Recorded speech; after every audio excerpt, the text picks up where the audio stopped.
शुभोदय बच्चों, आज हम पत्र लेखन के बारे में चर्चा करेंगे। तो पत्र मुख्य रूप से दो प्रकार के होते हैं। वे क्या क्या हैं? औपचारिक पत्र और अनौपचारिक पत्र। औपचारिक पत्र को हम फॉर्मल लेटर कहते हैं। औपचारिक पत्र को हम फॉर्मल लेटर्स कहते हैं। इसको ये मुख्य रूप से औपचारिक पत्र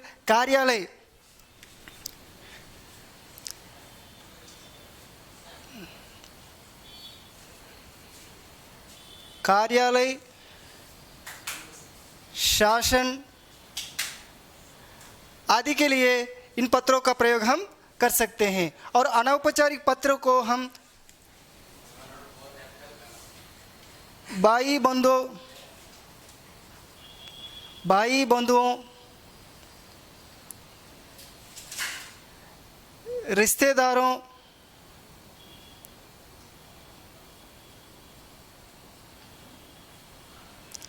आदि के लिए हम अनौपचारिक पत्रों का प्रयोग करते हैं।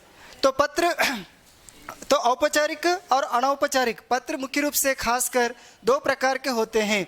तो इसमें औपचारिक पत्रों में कार्यालय, शासन, प्रशासन संबंधी को हम औपचारिक पत्र लिखते हैं और अनौपचारिक पत्रों को हम भाई बंधुओं और रिश्तेदारों आदि के लिए हम अनौपचारिक पत्रों को हम लिखते हैं। तो आज हम औपचारिक पत्र के बारे में, औपचारिक पत्र में छुट्टी पत्र के बारे में हम आज जानेंगे। तो औपचारिक पत्र में छुट्टी पत्र,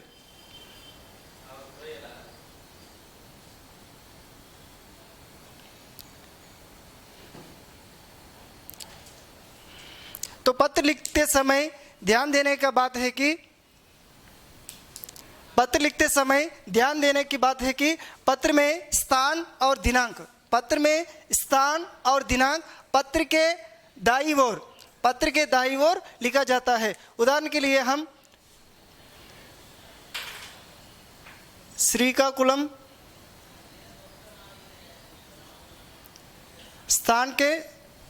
स्थान में श्रीकाकुलम और दिनांक 24 मई 2020। तो पहले हम पत्र के दाईं ओर स्थान और दिनांक लिखना है। और स्थान और दिनांक लिखते समय छुट्टी पत्र में यहाँ टू एड्रेस लिखना है। पत्र के बाईं ओर हम क्या लिखना है? पत्र के बाईं ओर हम टू एड्रेस लिखना है। टू एड्रेस को हम हिंदी में सेवा में कहते हैं। सेवा में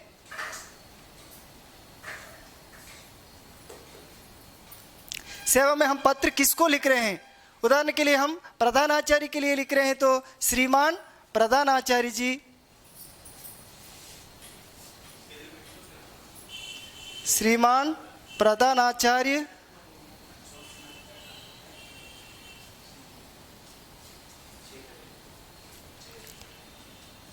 जेवई पाठशाला,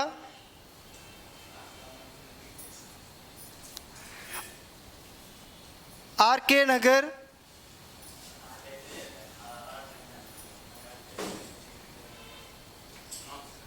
श्रीकाकुलम।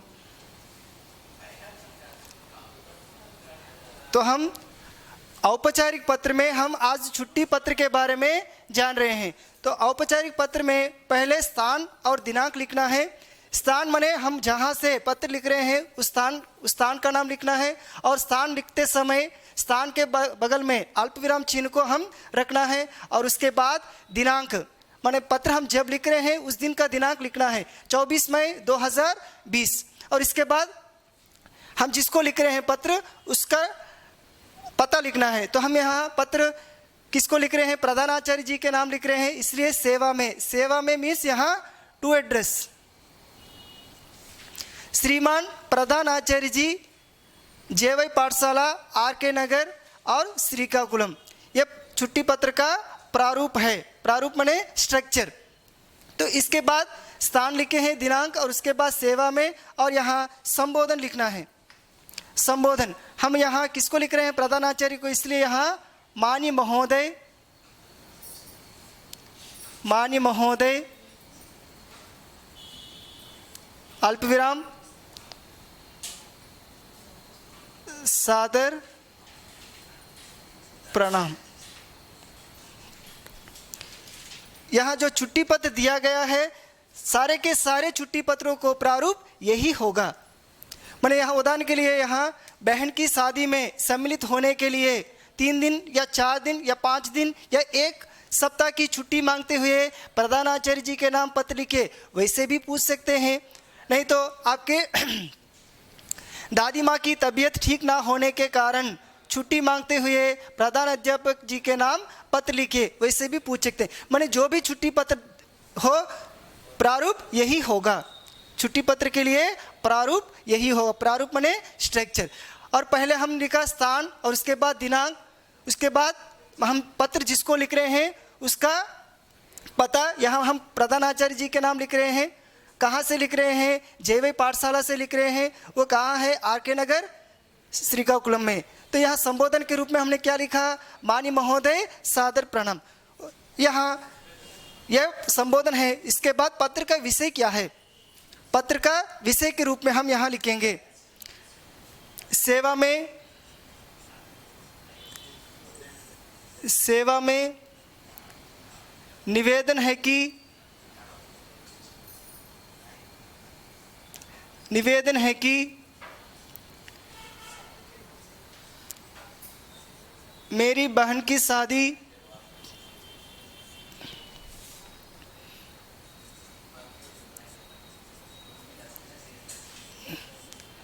हैदराबाद में होने वाला है।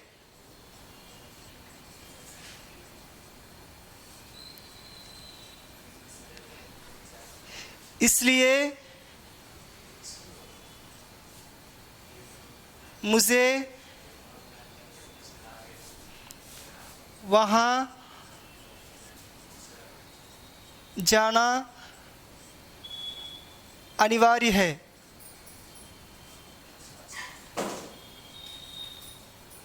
इसलिए मुझे दिनांक, उदाहरण के लिए यहाँ 5 दिन के लिए हम छुट्टी मांग रहे हैं, तो 5 दिन के लिए लिखना है। दिनांक 24 मई 2020 से दिनांक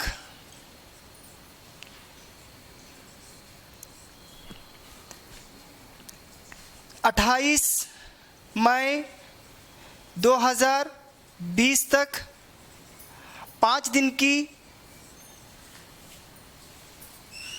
छुट्टी देने की कृपा करें। छुट्टी देने की कृपा करें।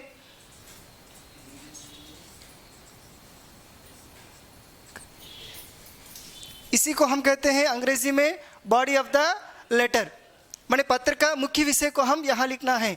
मुख्य विषय के लिखने के बाद यहाँ पत्र के बीच में धन्यवाद लिखना है। धन्यवाद। धन्यवाद लिखने के बाद यहाँ आपका आज्ञाकारी छात्र, आपका आज्ञाकारी या विनम्र छात्र एम.एन. राव,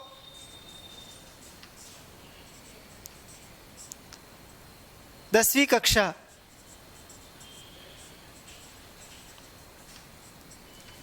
तो देखिए, तो छुट्टी पत्र लिखने का प्रारूप यह है कि छुट्टी पत्र किस पत्र के अंतर्गत आते हैं? औपचारिक। औपचारिक को हम क्या कहते हैं? फॉर्मल। तो ये औपचारिक पत्र कार्यालय संबंधी, शासन संबंधी लोगों को लिखने के लिए हम औपचारिक पत्रों का प्रयोग करते हैं। तो ये औपचारिक पत्र लिखते समय ये छुट्टी पत्र औपचारिक पत्र के अंतर्गत ही आते हैं। पहले क्या लिखना है? स्थान। स्थान हम जहाँ से पत्र लिख रहे हैं उस स्थान का नाम लिखना है, उसके बाद अल्प विराम रखना है। ये सारे कार्य स्थान दिनांक पत्र के दाईं ओर, पत्र के दाईं ओर, दाईं ओर मीन्स राइट साइड, पत्र के दाईं ओर लिखना है। और स्थान दिनांक लिखने के बाद हम पत्र जिसको लिख रहे हैं, पत्र हम जिसको लिख रहे हैं उसका नाम हम लिखना है। उदाहरण के लिए हम यहाँ प्रधानाचार्य जी के नाम लिख रहे हैं तो प्रधानाचार्य जी, अगर कक्षा अध्यापक के नाम लिख रहे हैं तो कक्षा अध्यापक, या प्राचार्य के लिख रहे हैं तो प्राचार्य जी का संबोधन करना है। जहाँ से किस पाठशाला से लिख रहे हैं, पाठशाला का नाम और वह प्रांत का नाम और वह जिला का नाम लिखना है। और उसके बाद हम संबोधन के रूप में माननीय महोदय, सादर प्रणाम, और पत्र का विषय, इसी को हम पत्र छुट्टी के लिए हम लिख रहे हैं तो पत्र का विषय जो है, बॉडी ऑफ द लेटर को हम लिखते हैं। सेवा में निवेदन है कि मेरी बहन की शादी हैदराबाद में होने वाला है, इसलिए मुझे वहाँ जाना अनिवार्य है। इसलिए मुझे दिनांक 24 मई 2020 से दिनांक 28 मई 2020 तक 5 दिन की छुट्टी देने की कृपा करें। और उसके बाद धन्यवाद लिखेंगे। धन्यवाद मीन्स थैंक यू। आपका आज्ञाकारी छात्र लिखते हैं, नहीं तो हम आपका विनम्र छात्र भी लिख सकते हैं। यहाँ हमारा हस्ताक्षर होना है, हम किस कक्षा में पढ़ रहे हैं, कक्षा का नाम भी लिखना है। यह है औपचारिक पत्र के अंतर्गत।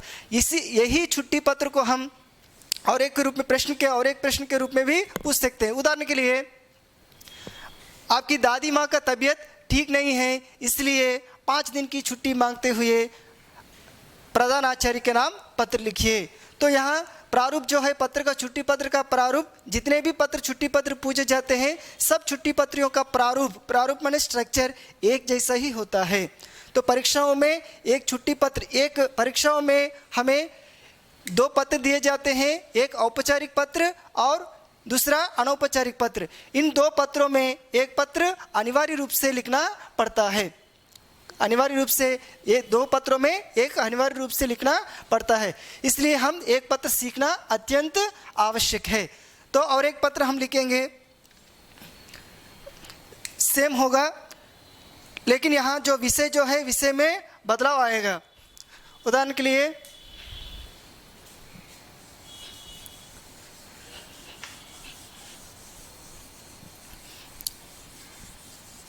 यहाँ बहन की जगह भाई का नाम भी प्रश्न में दिया जा सकता है। यहाँ संबोधन के रूप में माननीय महोदय, सादर प्रणाम।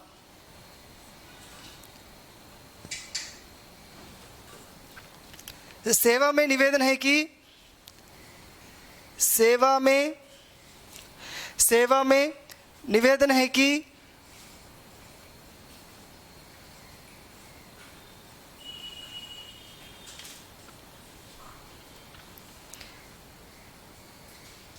मेरी दादी का तबीयत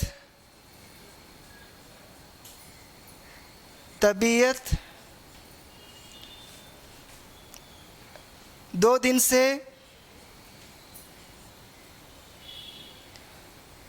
से ठीक नहीं है।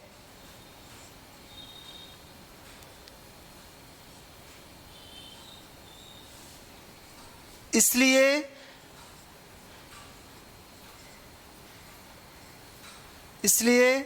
मुझे उनकी सेवा करने के लिए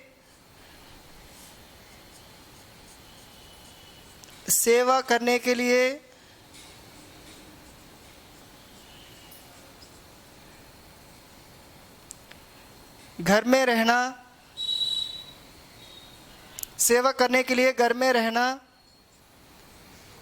अनिवार्य है।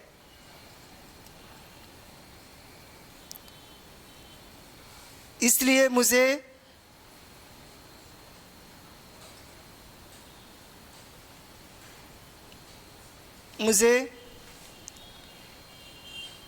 दिनांक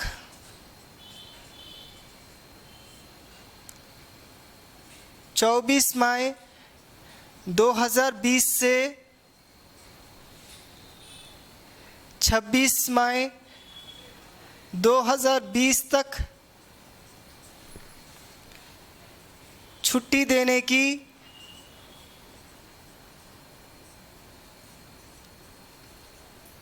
कृपा करें।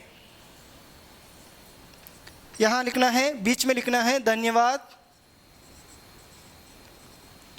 इसके बाद पूर्ण विराम लिखना है। यहाँ नीचे पत्र के दाईं ओर आपका विनम्र छात्र अल्प विराम, छात्र का नाम लिखना है MN राव अल्प विराम, 10वीं कक्षा।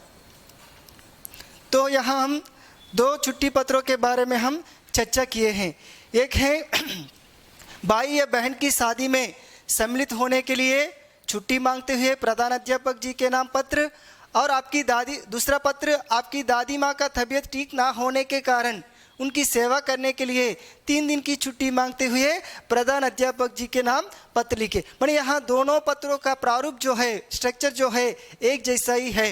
मैंने परीक्षाओं में हमें एक औपचारिक पत्र से और दूसरा अनौपचारिक पत्र से किसी एक पत्र पूछा जा सकता है, उसमें हम एक पत्र को लिखना है।